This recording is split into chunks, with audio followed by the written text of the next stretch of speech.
नमस्कार दोस्तों, welcome to one day exam class. देखिएगा, आप रेलवे के किसी भी एग्जाम की तैयारी कर रहे हैं तो आपको लगातार पिछले साल के पेपरों को लगाते रहना होगा। हमने भी आपको ढेर सारे पिछले साल के पेपर कराए हुए हैं। अब आपके लिए रेलवे आरपीएफ एसआई के 50 महत्वपूर्ण जीके के पिछले साल के प्रश्नों के सीरीज को स्टार्ट किए हुए हैं। ये हमारा 13 नंबर वीडियो है। इसके पहले हमने आपको इसी प्रकार के 12 वीडियो कराए हुए हैं। आप लोग प्ले लिस्ट में जाकर के वहाँ पर से देख लीजिएगा। ये सारे प्रश्न आपके आने वाले रेलवे एनटीपीसी ग्रुप डी के लिए काफी इंपॉर्टेंट प्रश्न हैं, इसलिए आप लोग इन सभी प्रश्नों को तैयार अवश्य कर लीजिएगा। आज का देखिए, हमारा पहला प्रश्न है, राष्ट्रीय कृषि बाजार के संबंध में निम्नलिखित में से कौन सा कथन सत्य नहीं है। आगे आप लोग इसमें जोड़ लीजिएगा, जो सत्य कथन नहीं है उसी का आपको चुनाव करना है। चलिए एक बार आप लोग प्रयास कीजिए और वीडियो के लास्ट में पूरी ईमानदारी से बताइएगा कि इन 50 महत्वपूर्ण प्रश्नों में से आप लोगों ने कितने प्रश्न के सही जवाब दिए हैं। सबसे पहले आप लोग ये समझिए कि राष्ट्रीय कृषि बाजार को इंग्लिश में क्या कहते हैं। आपके प्रश्न में यह भी पूछ सकता था कि ई नाम क्या है।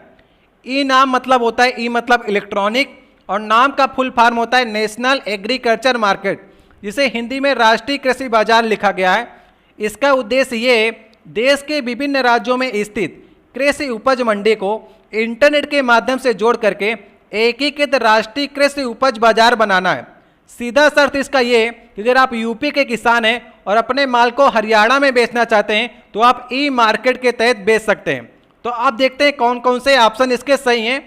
पहला ऑप्शन सही है, यह एक आम ई मार्केट प्रदान करता है, जो कि बिल्कुल सही है। दूसरा है 2015 में भारत सरकार द्वारा स्थापित किया गया था, यह भी सही है। तीसरा है इसमें इलेक्ट्रॉनिक नीलामी का प्रावधान है, जो कि बिल्कुल सही है। चौथे में लिखा गया है यह विभिन्न राज्यों के लिए कई लाइसेंस प्रदान करता है, यह विभिन्न राज्यों के लिए एक ही लाइसेंस प्रदान करता है। आपका एक लाइसेंस होगा, आप देश के किसी भी राज्य में अपने माल को बेच सकते हैं। तो सही ऑप्शन होगा कौन सा कथन सत्य नहीं है, तो डी वाला ऑप्शन जो है ये सत्य नहीं है। अगर आपको वीडियो अच्छा लग रहा हो तो वीडियो को लाइक अवश्य कीजिएगा। अगर आप हमारे चैनल के माध्यम से पहली बार आ रहे हो तो नीचे आपको लाल रंग की सब्सक्राइब की बटन दिखेगी, उसे दबाकर लाल से काली कर दीजिएगा, ताकि आने वाली वीडियो की नोटिफिकेशन आपके पास सबसे पहले पहुंच सके। देखिए दूसरा प्रश्न है, ओल्ड फेथफुल गीजर निम्नलिखित में से किस देश में स्थित है या फिर किस देश में पाया जाता है। बताइए, काफी चर्चित गीजर है ये ओल्ड फेथफुल गीजर। सही ऑप्शन है ये यूएसए में येलो स्टोन पार्क में है। कहां पर है? येलो स्टोन पार्क में ओल्ड फेथफुल गीजर है। अब समझिए गीजर क्या होता है। बहुत से ज्वालामुखी में उद्गार के समय दरारों तथा सुराखों में से जल और वाष्प जो होता है बहुत अधिक ऊंचाई पर निकलता रहता है, और ये ओल्ड फेथफुल गीजर है, बहुत पुराना गीजर है। फेथफुल इसलिए है कि किसी को नुकसान नहीं पहुंचाता है। इसमें प्रति मिनट या प्रति सेकंड उद्गार होता ही रहता है, और इसमें से क्या निकलता है? जल निकलता है और वाष्प निकलता रहता है। तो ठीक है, सही ऑप्शन होगा यूएसए। देखिए तीसरा नंबर क्वेश्चन है, परमाणविक या आणविक पैमाने पर द्रव्यमान को मापने की मानक इकाई क्या है। क्वेश्चन काफी अच्छे रखे गए हैं। पहली नजर में कुछ लोग क्वेश्चन को नहीं कर पाएंगे, लेकिन आप लोग को तैयार अवश्य करना है सारे क्वेश्चन को, जो प्रश्न आप लोग नहीं कर पा रहे हैं। परमाणविक या आणविक पैमाने पर द्रव्यमान को मापने की इकाई क्या कहलाती है? एकीकृत परमाणु द्रव्यमान इकाई कहलाती है। इसे इंग्लिश में कहते हैं यूनिफाइड एटॉमिक मास यूनिट। द्रव्यमान की अत्यंत छोटी इकाई है। ठीक है, तो सही ऑप्शन क्या होगा? पहला वाला ऑप्शन सही ऑप्शन है। चौथा नंबर प्रश्न है, छोटे और भुगतान बैंकों की स्थापना के लिए न्यूनतम कितने रुपए की पूंजी की आवश्यकता होती है। अगर छोटा और भुगतान बैंक की स्थापना करनी है तो न्यूनतम उसके पास 100 करोड़ की पूंजी होनी चाहिए। सही ऑप्शन क्या है? डी वाला ऑप्शन सही ऑप्शन है। पांचवा नंबर प्रश्न है, चित्तौड़ की रानी पद्मावती की कहानी निम्नलिखित में से किसने लिखी है। बताइए कि चित्तौड़ की रानी पद्मावती, या फिर सिर्फ आप ये बताइए कि पद्मावती किसकी कहानी है। सही ऑप्शन होगा मलिक मोहम्मद जायसी कहानी है। ठीक है, तो सही ऑप्शन क्या होगा? सी वाला ऑप्शन सही है। इसके बाद देखिए सातवां नंबर क्वेश्चन है, सित्तानवासन की गुफाएं किस धर्म से संबंधित हैं। बताइए, सित्तानवासन की गुफाएं सबसे पहले आपको ये मालूम होनी चाहिए ये किस राज्य में है। ये किस राज्य में पड़ती हैं? तमिलनाडु में पड़ती हैं। जैसे कि अजंता की गुफाएं हैं ना, वैसे ये सित्तानवासन की गुफाएं हैं जो कि जैन धर्म से संबंधित हैं। ठीक है, याद रहेगा आपको। इसको किसने बनाया था? पल्लव शासक महेंद्र वर्मा ने बनाया था। सही ऑप्शन होगा जैन धर्म से संबंधित ये गुफाएं हैं। देखिए 7वां नंबर क्वेश्चन है, निम्नलिखित दशकों में से कौन सा मूक फिल्मों के युग के रूप में जाना जाता है। मूक फिल्में मतलब होती हैं जिनमें आवाजें नहीं निकलती हैं, सिर्फ प्रदर्शन किया जाता है, उन्हें कहते हैं मूक फिल्में। तो कौन सा युग है? देखिए 1910 से लेकर के 1930 इसका सही ऑप्शन होना चाहिए था, क्योंकि पहला जो हमारी फिल्म आई थी मूक फिल्म वो 1913 में राजा हरिश्चंद्र आई थी, पहली मूक फिल्म थी। और बात करेंगे पहली बोलती फिल्म आई थी 1931 में आला मारा। तो 1910 से लेकर के 1930 के युग को हम लोग मूक फिल्मों का युग कहते हैं।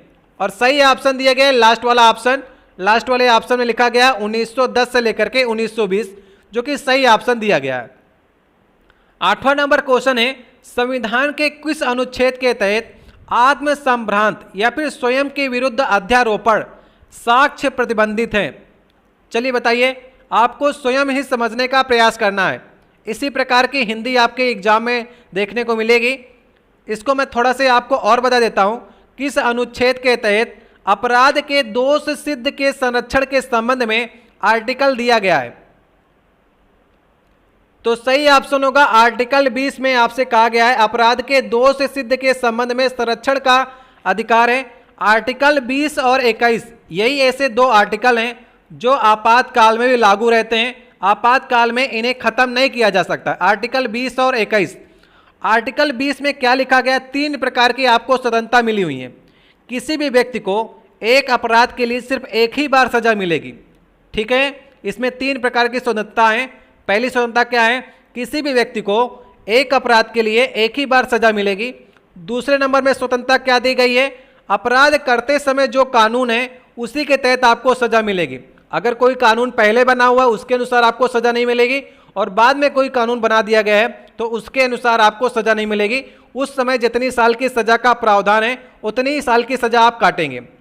तीसरा नंबर है, आपको गवाही देने के लिए मजबूर नहीं किया जा सकता कि आपने कत्ल नहीं किया है, और आपको मार मार के ये कहा जाए कि आप कबूल करिए कि आपने कत्ल किया है। तो ऐसे 3 प्रावधान आर्टिकल 20 में आपको स्वतंत्रता मिली हुई है, ठीक है। तो सही ऑप्शन होगा पहला वाला। 9वां क्वेश्चन है, किस आर्टिकल के तहत भारत के उच्च न्यायालय रिट आदेश जारी करते हैं? देखिए प्रश्न को ध्यान से समझिएगा, थोड़ी सी गलतियां आपको 1 नंबर ले जाने से पाने से वंचित कर देती हैं। आपसे क्या कहा गया है? भारत के उच्च न्यायालय, ना कि आपसे उच्चतम न्यायालय कहा गया है। अगर यहीं पर ये उच्चतम न्यायालय कर देता तो ऑप्शन सही होता अनुच्छेद 32, लेकिन आपसे ये क्या कहा है? उच्च न्यायालय, इसलिए सही ऑप्शन होगा आर्टिकल 226। आर्टिकल 226 के तहत हाई कोर्ट जो है वो रिट आदेश जारी करता है। ये भी 5 प्रकार के आदेश जारी कर सकता है। 5 प्रकार के आदेश क्या कौन से होते हैं? बंदी, प्रत्यक्षीकरण, परमादेश, निषेध, उत्प्रेषण और अधिकार परीक्षा। जो आर्टिकल 32 में सुप्रीम कोर्ट जारी कर सकता है ना, वही उच्च न्यायालय जो है आर्टिकल 226 के तहत जारी कर सकता है। दोनों प्रश्न में अंतर है, एग्जाम में यही गलतियां होती है। कुछ लोग आर्टिकल 32 सही करके निकल जाते हैं, वो ये नहीं पढ़ते हैं कि उच्च न्यायालय लिखा गया कि उच्चतम न्यायालय लिखा गया है। इन दोनों प्रश्न में आपको ध्यान देना है। 10वां नंबर प्रश्न है, पश्चिमी यूरोप में डॉगर बैंक किस लिए प्रसिद्ध है? चलिए बताइए। आप पश्चिमी यूरोप में देखेंगे यूनाइटेड किंगडम के बगल में, और अगर देखेंगे फ्रांस के ऊपर और डेनमार्क के बगल में एक क्षेत्र यहां पर बनता है जिसे हम लोग कहते हैं डॉगर बैंक, जिसे हम लोग ग्रेट बैंक भी कहते हैं। यह मछली पकड़ने का सर्वाधिक प्रचलित क्षेत्र है। यहाँ पर काफ़ी युद्ध भी हुए हैं, तो ये मछली पकड़ने का क्षेत्र है जिसे हम लोग डॉगर बैंक भी कहते हैं, या फिर आपके एग्जाम में ग्रेट बैंक भी आ सकता है। तो ठीक है, ये पश्चिम बंगाल में है डॉगर बैंक। आपको याद रखना है, जो भी प्रश्न आपकी निगाह में पहली बार पढ़ रहे हो, कम से कम आपको ये प्रयास रखना कि आपको अगर दूसरी बार मिले तो आप ये समझ जाएं कि आपने इसको कहीं पढ़ा था। सही ऑप्शन होगा मछली पकड़ने का क्षेत्र है। देखिए नेक्स्ट क्वेश्चन है, आधुनिक मनु के रूप में किसे जाना जाता है? सबसे पहले आपको यह समझना होगा कि मनु कौन थे। जो लोग सनातन धर्म से होंगे या फिर हिंदू धर्म से होंगे, उन्हें कहा जाता है कि हम लोग मनु की संतानें। मनु जो थे वो प्रथम पुरुष थे जो कि धरती पर उत्पन्न हुए थे, और उनकी पत्नी का नाम था शतरूपा। तो मनु और शतरूपा की संतानें जो कि हिंदू धर्म के लोग हैं या फिर सनातन धर्म के लोग हैं। तो ठीक है, और आधुनिक मनु किसे कहा जाता है? तो डॉक्टर भीमराव अंबेडकर को कहा जाता है। उनके सुधारों के कारण उन्होंने इतने ढेर सारे सुधार किए हैं और एक महान विद्वान आदमी थे, इसलिए आधुनिक मनु की संज्ञा जो दी गई है डॉक्टर भीमराव अंबेडकर को दी गई है। ठीक है, नया भारत बनाया उन्होंने। सही ऑप्शन होगा पहला वाला। 12 क्वेश्चन होगा, मौलिक अधिकारों का उद्देश्य किस प्रकार का लोकतंत्र स्थापित करना है। चलिए बताइए, मौलिक अधिकार जो हमारे संविधान में जोड़े गए हैं उसका लक्ष्य क्या था रखने का। सही ऑप्शन होगा राजनीतिक लोकतंत्र स्थापित करना। मतलब कि आदमी को अपने अधिकार मालूम होने चाहिए और उनके लिए वो किसी भी कोर्ट में जा सकता है। ये एक प्रकार का राजनीतिक लोकतंत्र होने का संकेत होता है। ठीक है, सही ऑप्शन होगा पहला वाला। 13 नंबर क्वेश्चन है, वर्तमान में केंद्रीय योजना जो आपकी सांसद सदस्य स्थानीय क्षेत्र विकास योजना है उसके तहत मिलने वाली राशि कितनी है। जो सांसद होते हैं 1993 से ये योजना बनाई गई कि स्थानीय क्षेत्र का विकास करना है। जिस क्षेत्र से आप सांसद का चुनाव लड़े हैं उस क्षेत्र में आपको विकास भी करना होगा, बिजली की, सड़क की, पानी की। तो उसके लिए आपको कितनी राशि मिलती है। सही ऑप्शन होगा 5 करोड़ की राशि मिलती है। ठीक है, कौन सा ऑप्शन सही है, सी वाला ऑप्शन इसका सही ऑप्शन है। 14 नंबर क्वेश्चन है, खेलों में हेप्टाथलॉन में कितनी प्रतियोगिताएं होती हैं। ये क्वेश्चन पिछले बार रेलवे में ढेर सारी मात्रा में पूछा गया। 2 से 3 क्वेश्चन इससे आते हैं। कभी आपसे पूछ लेता है हेप्टाथलॉन, कभी आपसे पूछ लेता है डेकाथलॉन, कभी आपसे पूछ लेता है पेंटाथलॉन। तो हेप्टा मतलब होता है 7, तो इसमें 7 प्रकार की प्रतियोगिताएं होती हैं। उसमें लंबी दौड़ भी होती है, लंबी कूद होती है, दौड़ होती है 100 मीटर की, 400 मीटर की, 1500 मीटर की, इस प्रकार की टोटल 7 प्रतियोगिताएं होती हैं। तो सही ऑप्शन होगा सी वाला। जब हेप्टा लिख कर आएगा तो आपको 7 सही करना है। जब आपसे डेकाथलॉन लिख कर आएगा तो आपको 10 सही करना है। डेका मतलब 10 होता है ना, तो 10 प्रतियोगिताएं होती हैं। जब पेंटाथलॉन लिख कर आएगा तो आपको 5 सही करना है। ये तीनों क्वेश्चन अपने दिमाग में बैठा लीजिएगा। हेप्टा मतलब 7, डेका मतलब 10, पेंटा मतलब 5। देखिए 15 नंबर प्रश्न है, मिशन 11 मिलियन किस खेल से जुड़ा हुआ है। देखिए भारत में अंडर 17 फीफा वर्ल्ड कप हुआ था, तभी मिशन 11 मिलियन चलाया गया था। और किसके लिए चलाया गया था, फुटबॉल के लिए चलाया गया था। फुटबॉल के प्रचार और प्रसार के लिए कि माता पिता बच्चे फुटबॉल के विषय में जाने। फुटबॉल जो है वो 200 से अधिक देश फुटबॉल खेलते हैं। और क्रिकेट की बात करेंगे, हमारा देश पूरा क्रिकेट के चक्कर में पड़ा रहता है और लगभग 10 से 15 ही देश क्रिकेट खेलते हैं। तो ठीक है, फुटबॉल में पैसा भी ज़्यादा है और फुटबॉल में हमारी टीम भी काफ़ी पीछे है।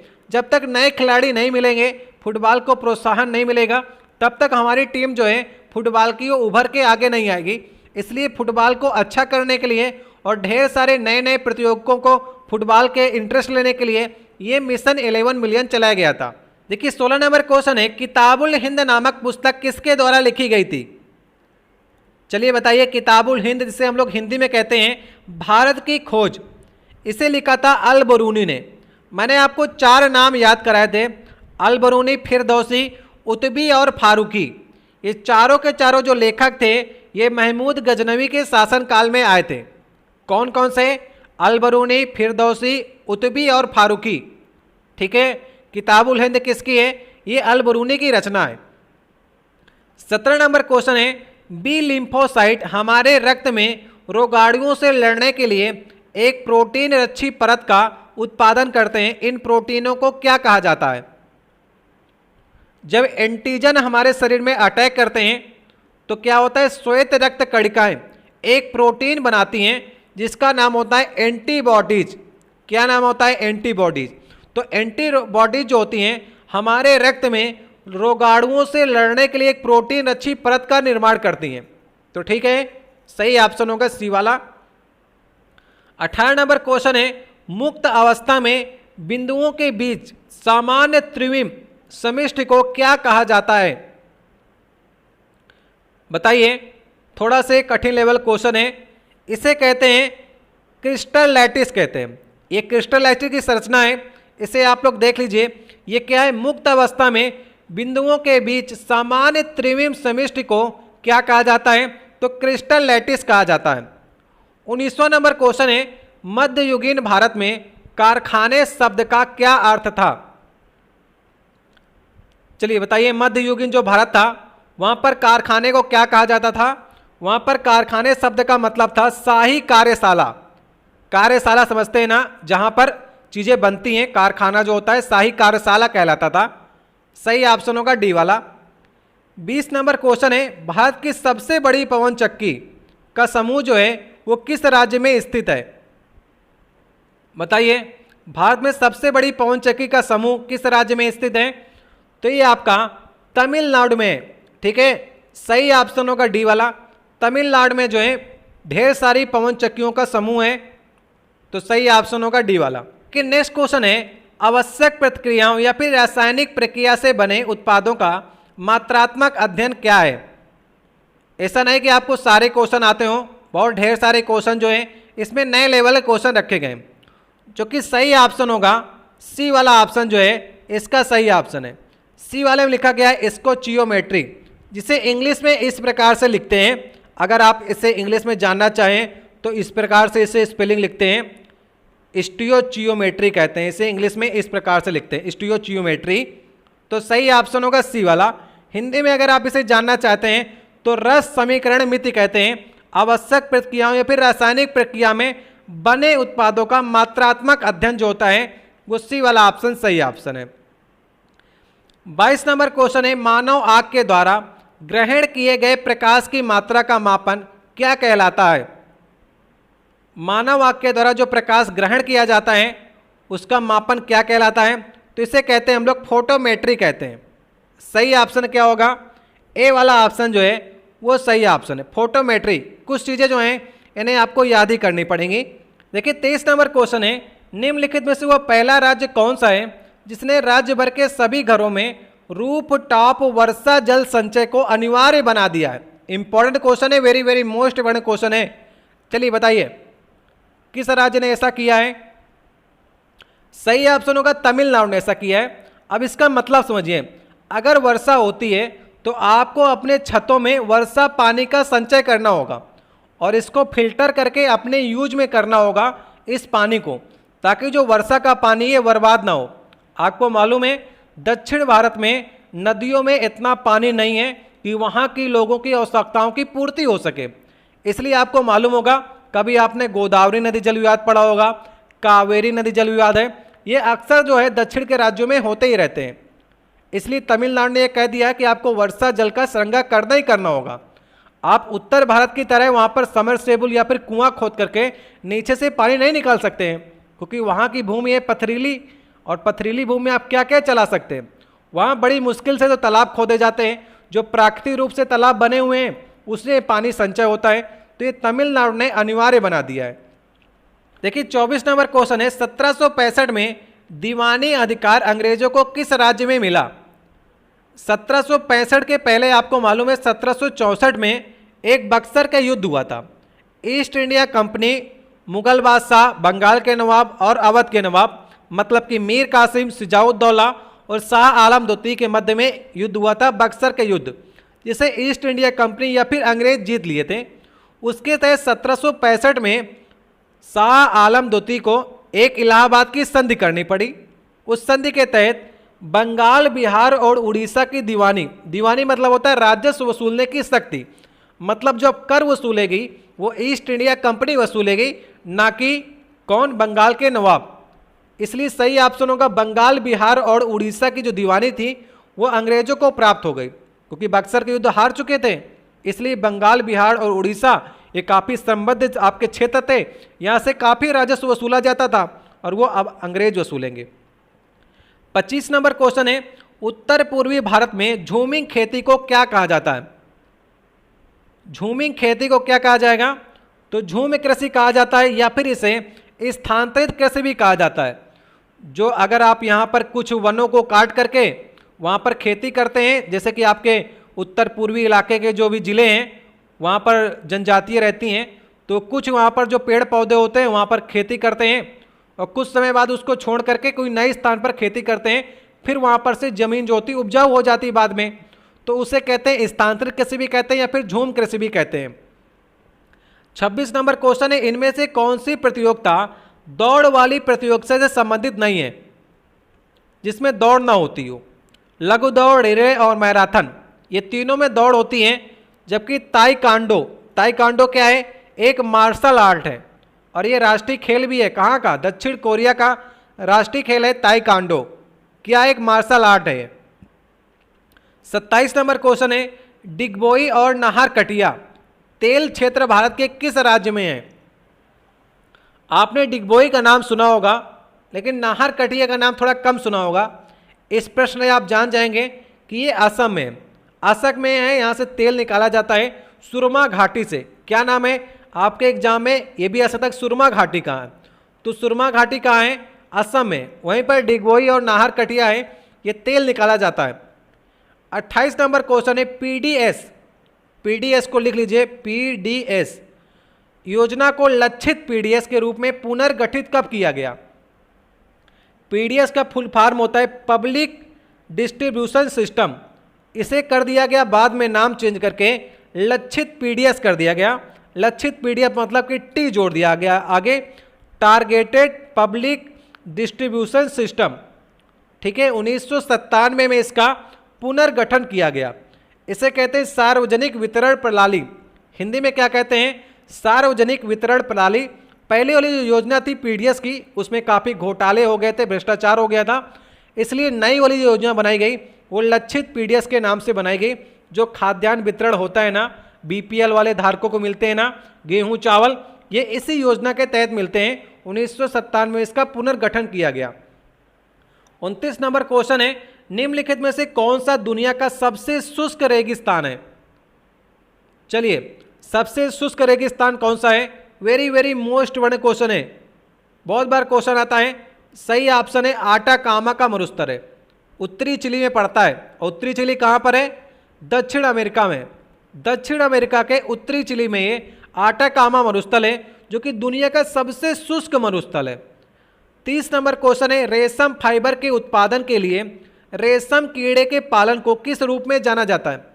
अब आगे के जितने भी क्वेश्चन होंगे, इसके 20 क्वेश्चन जो होंगे वो सिंपल लेवल क्वेश्चन है, आप सारे के सारे सही कर सकते हैं। अभी तक जो मैंने आपको 30 क्वेश्चन कराए, इनमें आपको समस्या हो सकती थी, कोई काफ़ी क्वेश्चन नए लेवल के थे। आप क्वेश्चन आपको सिंपल मिलेंगे, सिंपल मतलब कि मीडियम लेवल के, जो भी पढ़ने वाले स्टूडेंट होंगे। रेशम कीट पालन क्या कहते हैं आप? सेरीकल्चर कहते हैं। सही ऑप्शन होगा डी वाला ऑप्शन। 31 नंबर क्वेश्चन है, भाखड़ा नागल बांध किस नदी पर बनाया गया है? चलिए, भाखड़ा एक अलग बांध है, नागल एक अलग बांध है, दोनों बांधों को मिला करके भाखड़ा नागल बांध कहते हैं, जो कि सतलज नदी पर बनाया गया है। डी वाला ऑप्शन सही ऑप्शन है। ये सबसे ऊंचा गुरुत्वीय बांध है, याद रखिएगा, सबसे ऊंचा गुरुत्वीय बांध कौन सा है? सतलज बांध है। लेकिन सबसे ऊंचाई पर स्थित कौन सा बांध है? वो टिहरी बांध है। दोनों प्रश्नों को ध्यान से समझिएगा।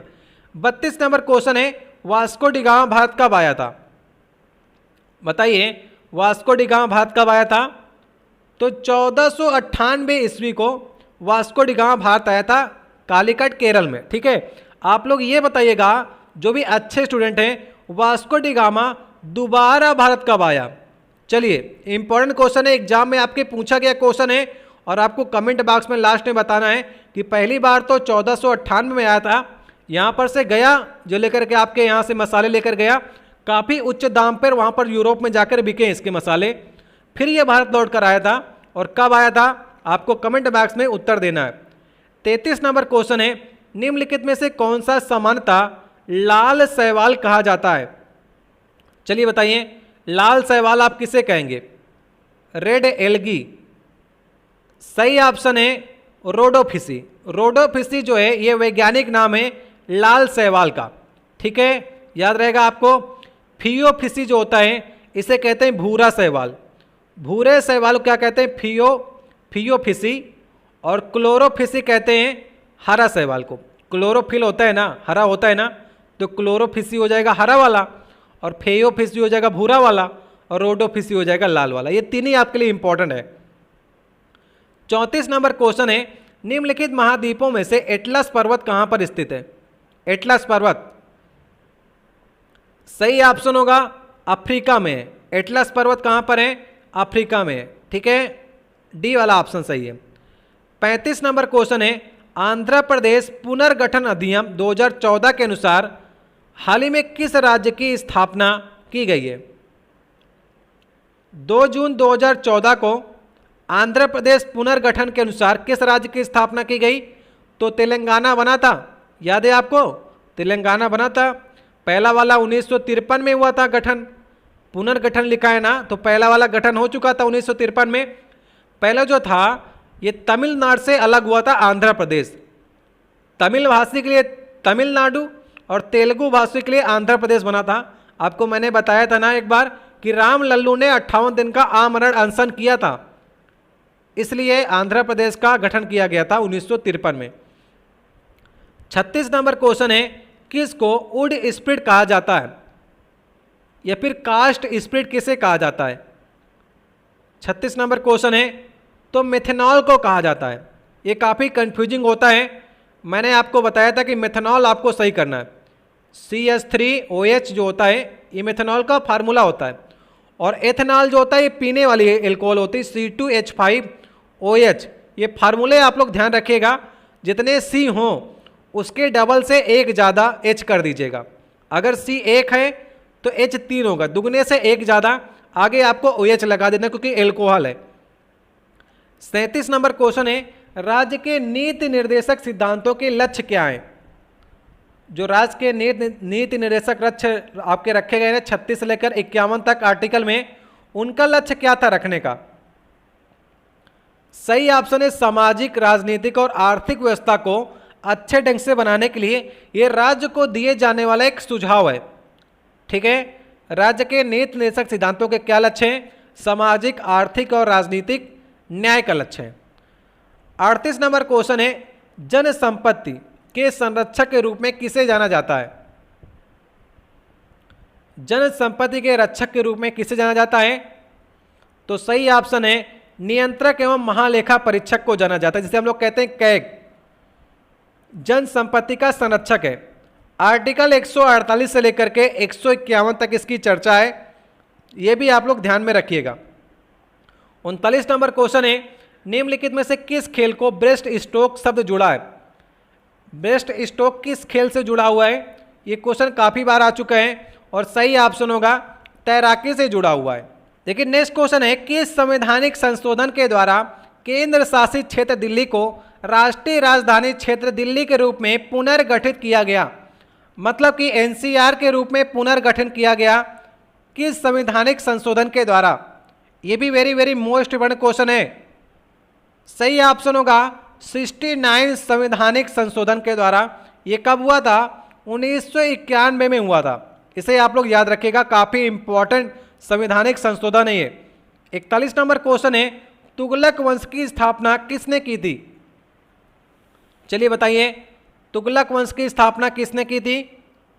तो सही ऑप्शन होगा गयसुद्दीन तुगलक ने की थी। ठीक है, याद रहेगा, सिंपल प्रश्न है, ज़्यादा कठिन नहीं है। नेक्स्ट क्वेश्चन है 42 नंबर, निम्नलिखित में कौन सा अप्रत्यक्ष कर है? इनडायरेक्ट टैक्स कौन सा है? चूज कीजिए 4 ऑप्शनों में से।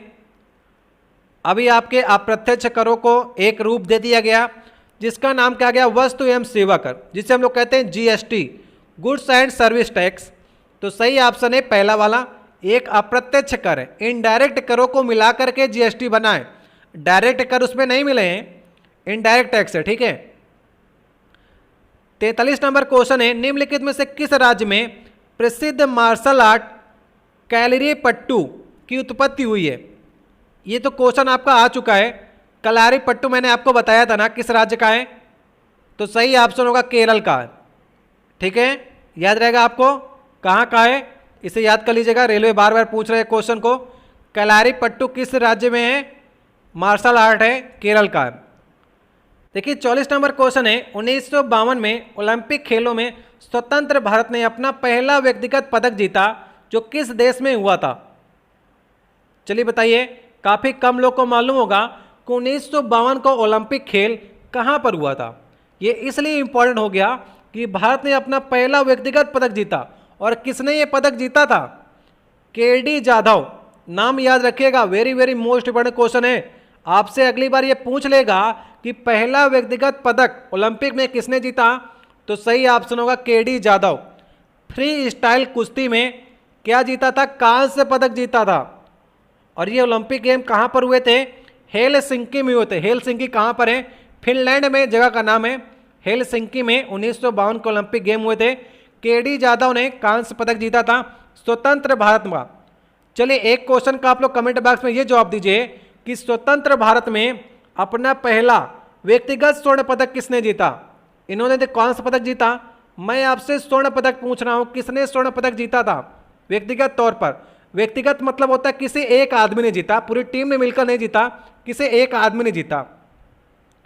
तो 2008 के ओलंपिक गेम हुए थे बीजिंग ओलंपिक में, वहां पर अभिनव बिंद्रा ने 10 मीटर एयर राइफल में स्वर्ण पदक जीता था।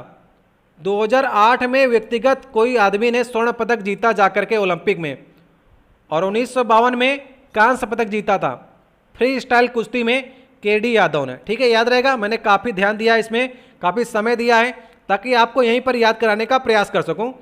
45 नंबर क्वेश्चन है, दिल्ली के किस सुल्तान ने पहली बार कुतुब मीनार का निर्माण शुरू किया था?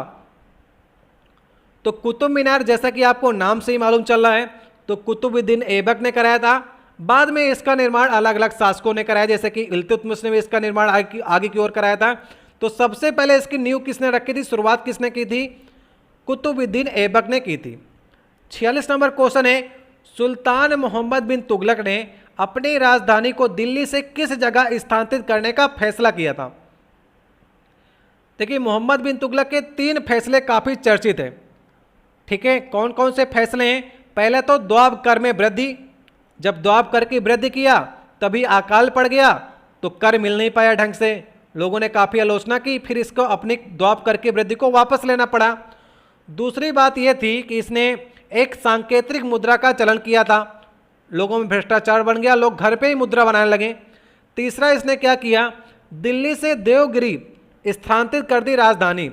देवगिरी जो आपका दौलताबाद के नाम से भी जाना जाता है, ये महाराष्ट्र में पड़ता है, तो वहाँ राजधानी को परिवर्तित कर दिया, दिल्ली से देवगिरी ले गया। सही ऑप्शन होगा ए वाला ऑप्शन। देखिए 47 नंबर क्वेश्चन है, असंपीडित तरलों की प्रवाह गति को मापने के लिए किस उपकरण का प्रयोग किया जाता है? चलिए आप इंटर में जब बर्नौली की प्रमेय पढ़ते होंगे तो वहीं पर आपने पढ़ा होगा वेंचुरी मीटर, जो कि किसका काम होता है? प्रवाह की गति को मापने का काम होता है। किसी पाइप में अगर द्रव का प्रवाह हो रहा होता है तो पाइप जहां पर पतला होता है वहां पर क्या होता है? द्रव का वेग अधिक होता है, द्रव अधिक वेग से ज़्यादा जाता है आगे की ओर, और वहां पर दाब कम होता है। तो इस प्रवाह गति को मापने का काम कौन करता है? वेंचुरी मीटर करता है। इटली के एक वैज्ञानिक थे, उनका नाम था वितास्ता वेंचुरी, उन्हीं के नाम पर वेंचुरी मीटर नाम पड़ा है। सही ऑप्शन होगा पहला वाला। 48 नंबर क्वेश्चन है, 18वें एशियाई खेलों में निम्नलिखित में से कौन सा शुभांकर नहीं था? 18वें एशियाई खेल 2018 में हुए थे, जो कि जकार्ता में हुए थे। ठीक है, तो 18वें एशियाई खेल का जो शुभांकर नहीं था वो बोरोवी नहीं था। बोरोवी जो था वो राष्ट्रमंडल खेलों का था, जो कि क्वींसलैंड ऑस्ट्रेलिया में हुए थे। ठीक है, याद रहेगा, राष्ट्रमंडल खेलों का शुभांकर बोरोवी था। 2018 में ऑस्ट्रेलिया में राष्ट्रमंडल खेल जिसे हम लोग कहते हैं कॉमनवेल्थ के, उसका शुभांकर का नाम था बोरोवी। तो सही ऑप्शन होगा बी वाला। 49 नंबर क्वेश्चन है, फूलों का मादा प्रजनन अंग निम्नलिखित में से कौन सा है? फूलों का मादा प्रजनन अंग कौन सा होता है? तो उसे हम लोग कहते हैं जायांग। काफी सिंपल प्रश्न है, तो जल्दी से करते हैं इसे। सही ऑप्शन है जायांग। देखिए 50 नंबर क्वेश्चन है, आज का लास्ट क्वेश्चन होगा, भारत के उच्चतम न्यायालय निम्नलिखित में से किसके संदर्भ में आदेश जारी कर सकते हैं? चारों ऑप्शनों को ध्यान से पढ़िए और समझने का प्रयास कीजिए आपसे पूछना क्या चाह रहा है। तो सही ऑप्शन होगा केवल मौलिक अधिकारों के लिए सुप्रीम कोर्ट 5 प्रकार के आदेश आर्टिकल 32 के तहत जारी कर सकता है, मतलब 5 प्रकार के रिट जारी कर सकता है। तो ऐसा सिर्फ मौलिक अधिकारों में कहा गया है। और एक प्रश्न मैंने आपको कराया ना इसमें कि आप हाई कोर्ट में जा सकते हैं अगर आपके अधिकारों का हनन हो रहा है। आर्टिकल 226 के तहत हाई कोर्ट भी 5 प्रकार की रिट या फिर आदेश जारी कर सकता है। तो सही ऑप्शन होगा सी वाला। तो हमारे 50 महत्वपूर्ण प्रश्नों की सीरीज थी, जो कि आपके आने वाले एनटीपीसी ग्रुप डी के लिए काफ़ी इंपॉर्टेंट प्रश्न थे। ये सारे प्रश्न आपको तैयार करने हैं, इसी लक्ष्य के साथ मैं आपको ये सीरीज करा रहा हूँ। मेरा लक्ष्य ये है कि आपको जो गलतियाँ करनी है आप इस सेट में ही कर लें और यहीं पर कर लें, लेकिन आप एग्जाम में जाकर गलतियां ना करें जो आपसे इस समय हो रही हैं ऑप्शनों को चूज करने में। ठीक है, चलिए आशा करते हैं कि आप इन 50 प्रश्नों में से कम 30 प्लस करने का प्रयास किए होंगे। जो भी अच्छे स्टूडेंट हैं और कुछ लोगों ने अच्छा और प्रयास किया हो तो कम से कम आप 35 प्लस अगर किए हैं, 30 से आपको ऊपर इसमें स्कोर करना है, क्योंकि 30 के आगे क्वेश्चन जो थे इसमें 30 से लेकर के 50 तक क्वेश्चन वो सिंपल लेवल क्वेश्चन थे और आप उनमें 20 में 20 भी सही कर सकते थे। आगे के 30 के क्वेश्चन में अगर आपका स्कोर 15 भी होता है तब भी आपका स्कोर जो है 35 हो जाएगा। इसलिए कम से कम आपको इसमें 35 स्कोर करना ही है। जितना भी आपने किया है 30 से कम किया है या फिर 30 से ऊपर किया है, स्कोर कार्ड अपना जरूर शेयर कीजिएगा कमेंट बॉक्स में। किसी प्रश्न में आपको डाउट होता है तो आप कमेंट बॉक्स में कह सकते हैं, हम आपको इसी प्रकार आगे की सीरीज कराते रहेंगे। ये हमारी 13 नंबर सीरीज थी। अगर आपने 12 नंबर सीरीज तक नहीं देखी है, 1 से लेकर 12 तक मैंने आपको इसी प्रकार से एक्सप्लेन के साथ वीडियो को कराया हुआ है। आप लोग प्ले लिस्ट में जाइएगा, वहाँ पर आपको RPF SI के पेपर दिखेंगे, उनको आप सारे के सारे देख डालेंगे, आपकी GS जो है वो काफ़ी अच्छी तैयार हो जाएगी। तो ठीक है, प्रयास करते रहिए। लक्ष्य बस आपका यही है कि जब भी एग्जाम होगा आपको अपना बेस्ट 100% देना है। इसी लक्ष्य के साथ मैं आपको पेपर कराने का प्रयास करता हूँ।